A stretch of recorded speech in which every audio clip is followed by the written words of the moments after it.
You know that feeling. You're walking alone, maybe down a quiet trail or just through a deserted city street, and suddenly the hair on the back of your neck stands up. You stop, you look up, and there it is, a hawk circling in a perfect silent loop right above your head. Or maybe it's a deer, freezing mid-step, locking eyes with you from the edge of the woods.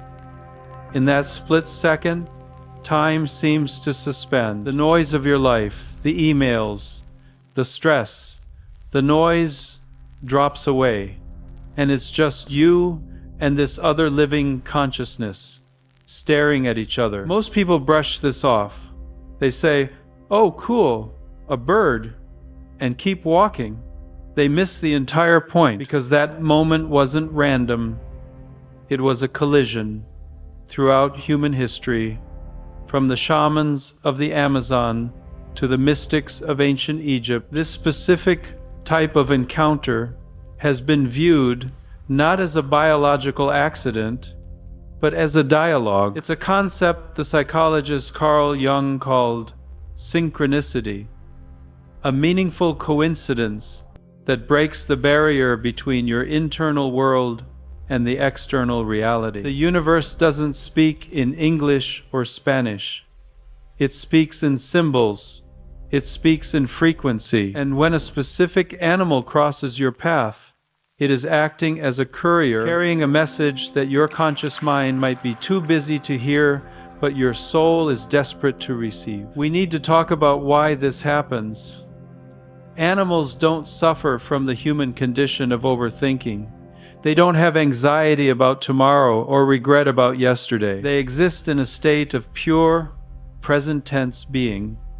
They are tuned in to the electromagnetic rhythms of the earth that we have largely numbed ourselves to. So when an animal spirit interrupts your day, it is essentially a high-voltage wire touching a ground. It's a shock to the system designed to snap you out of your trance. Whether it's a warning, a blessing, or a signpost, the creature itself is the code. And if you're seeing the same animal on repeat appearing in your backyard, then on a billboard, then in a dream, that is not a coincidence.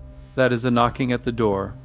Let's answer it. Let's decode the frequency of 12 specific messengers, and I want you to pay attention to which one of these gives you a physical reaction when I describe it. That's usually the sign that it's the message meant for you. Start with the eagle. This isn't just a bird. It's an apex predator that operates at an altitude where oxygen is thin and the view is limitless. If the eagle has entered your field of vision, the message is about perspective. You are likely trapped in the weeds of a situation, obsessing over the tiny, gritty details on the ground. The eagle demands you detach. It asks you to rise to a height where the drama of your life looks like a map, not a maze. It symbolizes a connection to the divine, suggesting that you need to stop looking horizontally at your peers for answers and start looking vertically to your higher power or your higher self. It is a call to be fearless, to use the sharp vision of the eagle to spot the truth from a mile away. Then there is the wolf. Hollywood has ruined the image of the wolf, painting it as a villain or a lonely aggressor, but in reality, the wolf is the archetype of the teacher. If the wolf is stalking the edges of your life, it is bringing a message about the balance between freedom and community. Wolves are fiercely loyal to their pack, yet they possess a wild, individual intelligence. The wolf asks you a hard question. Are you following the herd because it's safe, or are you walking your own path? It triggers your intuition, that gut-level knowing that defies logic. If you see the wolf, trust your instincts. Your logic might be lying to you, but your gut knows exactly where the trap is. Consider the bear. This is a terrifying force of nature, but its spiritual medicine is actually about rest. Think about hibernation. The bear consumes, builds strength, and then enters the cave to sleep for months. It enters the darkness to survive. If the bear crosses your path, it is often a sign that you are pushing too hard against the seasons of your life. You might need to retreat. You might need to enter the cave of introspection. It is a heavy, grounding energy that tells you it is safe to slow down, to digest your experiences, and to protect your energy with the ferocity of a mother bear protecting her cubs. It's a command to stand your ground, not by attacking, but by simply being immovable.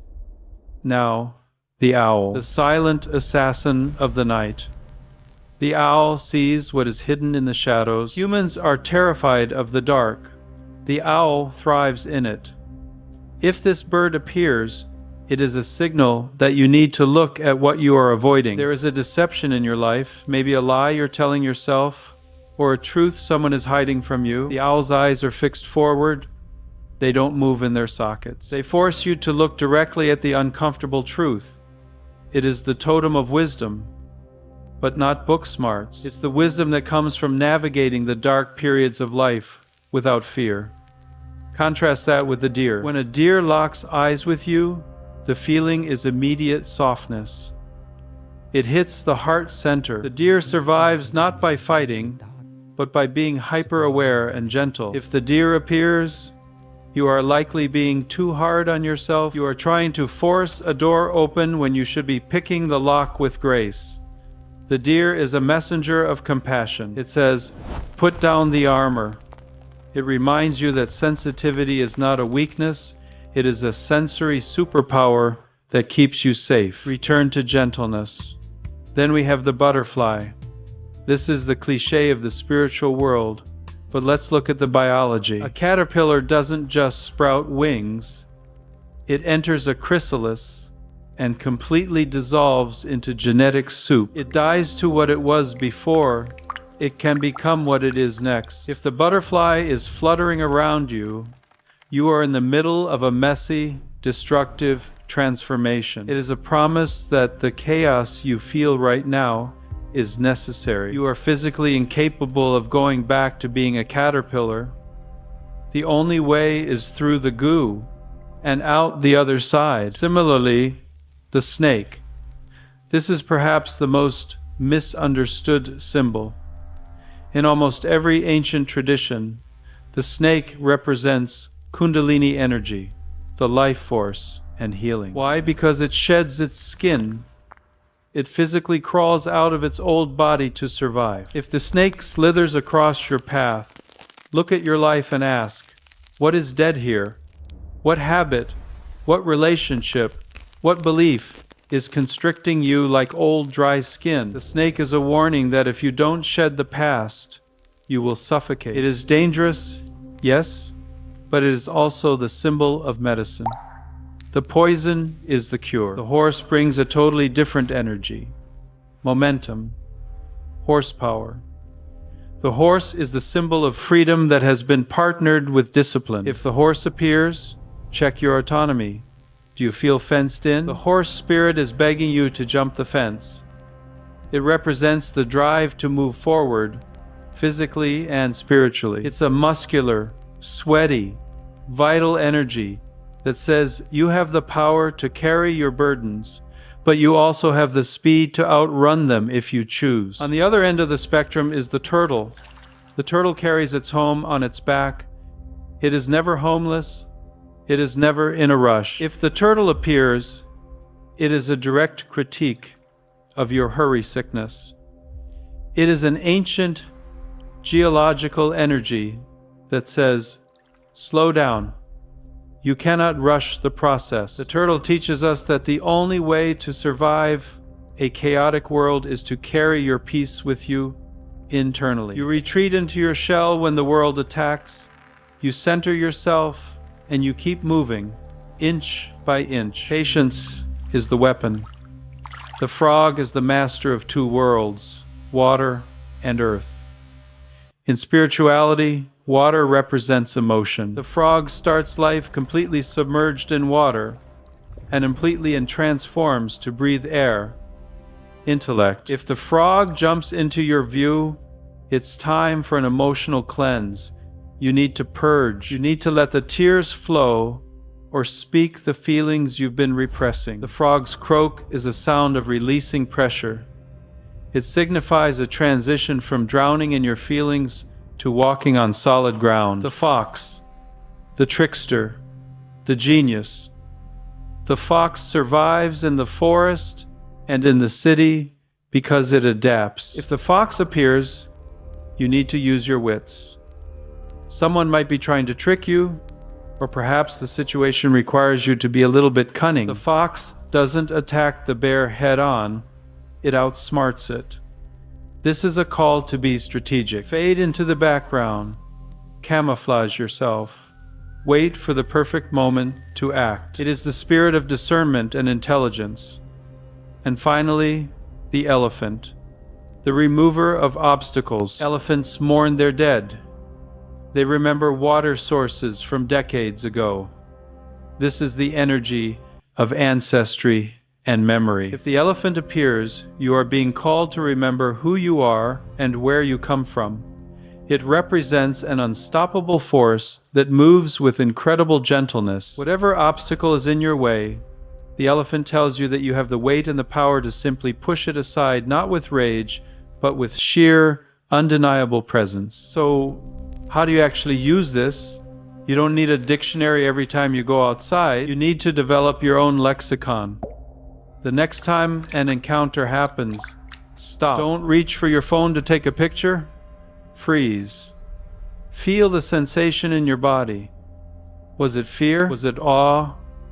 Was it a sudden wave of sadness? That physical sensation is the headline of the message. Look at the context. What were you thinking about the exact second the animal appeared? That thought is the lock, and the animal is the key. This isn't just about animals. It's about re-enchanting the world. It's about realizing that you aren't an isolated observer on a dead planet, but a participant in a living, breathing web of consciousness that is constantly trying to talk to you. You just have to learn how to listen. I want to know what messages you've been receiving. Drop a comment below with the animal that keeps showing up in your life. Let's decode the pattern together in the comments. If you want to go deeper into the signs the universe is sending you, make sure you're subscribed. We're just scratching the surface.